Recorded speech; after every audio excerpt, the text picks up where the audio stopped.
రాజధానిగా అమరావతి అంటూ అసెంబ్లీలో తీర్మానం పేరుతో చంద్రబాబు మరో కొత్త డ్రామాకు తెరలేపారు. ఇందులో భాగంగా ఇవాళ అత్యవసరంగా ఏపీ అసెంబ్లీ సమావేశం కానుంది. గతంలోనే అమరావతిపై కేబినెట్ లో తీర్మానం చేసి కేంద్రానికి పంపింది కూటమి ప్రభుత్వం. అయితే ఈసారి అసెంబ్లీలో మాత్రమే తీర్మానం చేయాలని, మండలిలో తీర్మానం చేయకూడదని నిర్ణయించింది. మండలిలో తీర్మానం చేస్తే అమరావతిలో చంద్రబాబు అండ్ కో దోపిడీ బట్టబయలు చేసి అవినీతి ఎండగడతారని కూటమి సర్కారు భయపడుతోంది.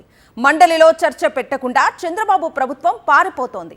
రాజకీయ పబ్బం గడుపుకోవటం, వైఎస్ఆర్సీపీపై నిందలు వేయటానికి ఈ అసెంబ్లీ ప్రత్యేక సమావేశం అన్న విమర్శలు వస్తున్నాయి.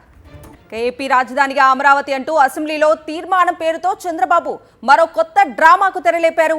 ఇదే అంశానికి సంబంధించి పూర్తి డీటెయిల్స్ అందించడానికి మా ప్రతినిధి రవీందర్ లైవ్ లో జాయిన్ అవుతున్నారు.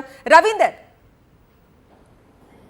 కవిత, రాజధాని తీర్మానం పేరుతోటి శాసనసభను ఈరోజు ప్రత్యేకంగా సమావేశం చేయడంపై వైఎస్ఆర్ కాంగ్రెస్ పార్టీ ఆగ్రహం వ్యక్తం చేస్తుంది. నిజంగా ఇదంతా ఒక డ్రామాగా వైఎస్ఆర్ కాంగ్రెస్ పార్టీ అభివర్ణిస్తుంది. ఎందుకంటే నిజానికి ఇప్పటికే అనేక సమస్యలు రాష్ట్ర వ్యాప్తంగా ఉన్నాయి. దాంతోపాటు ప్రధానంగా అమరావతి ప్రాంతంలో ఉన్నటువంటి రైతులకు సంబంధించినటువంటి సమస్యలు అనేకం ఉన్నాయి. వాటి సంబంధించి ఏ ఒక్కటి కూడా పరిష్కారం చేయకపోగా మళ్ళీ రెండో విడత మూడో విడతలో పెద్ద ఎత్తున భూములను సమీకరించే కార్యక్రమంలో భాగంగానే ఇప్పుడు అత్యవసరంగా శాసనసభను సమావేశపరచడం, అందులో తీర్మానం చేయడం అంటే అంశాలను తీసుకొస్తున్నారనేది వైఎస్ఆర్ కాంగ్రెస్ పార్టీ చెప్తుంది. నిజానికి అసెంబ్లీ మొత్తాన్ని సమావేశపరిస్తే దానిలో భాగంగా మండలి కూడా సమావేశం అవుతుంది. మండలిలో కూడా వైఎస్ఆర్ కాంగ్రెస్ పార్టీ దీని మీద చర్చకు ఆహ్వానిస్తుంది. కాబట్టి ఖచ్చితంగా ఎక్కడ నిలదీస్తున్నటువంటి భయంతో మండలికి సంబంధించి సమావేశపరచకుండా కేవలం శాసనసభను మాత్రమే సమావేశపరుస్తుంది. దీని మీద వైఎస్ఆర్ కాంగ్రెస్ పార్టీ ఆగ్రహం వ్యక్తం చేసింది. ఇదంతా ఖచ్చితంగా ఒక డ్రామాగా అభివర్ణిస్తున్నటువంటి పరిస్థితి కనిపిస్తుంది. ఎందుకంటే గతంలో చూసాం, రాజధాని నిర్మాణం పేరుతోటి 54,000 ఎకరాల భూములను సమీకరించారు. అందులో రైతుల నుంచే 33,000 ఎకరాలను తీసుకున్నారు. కానీ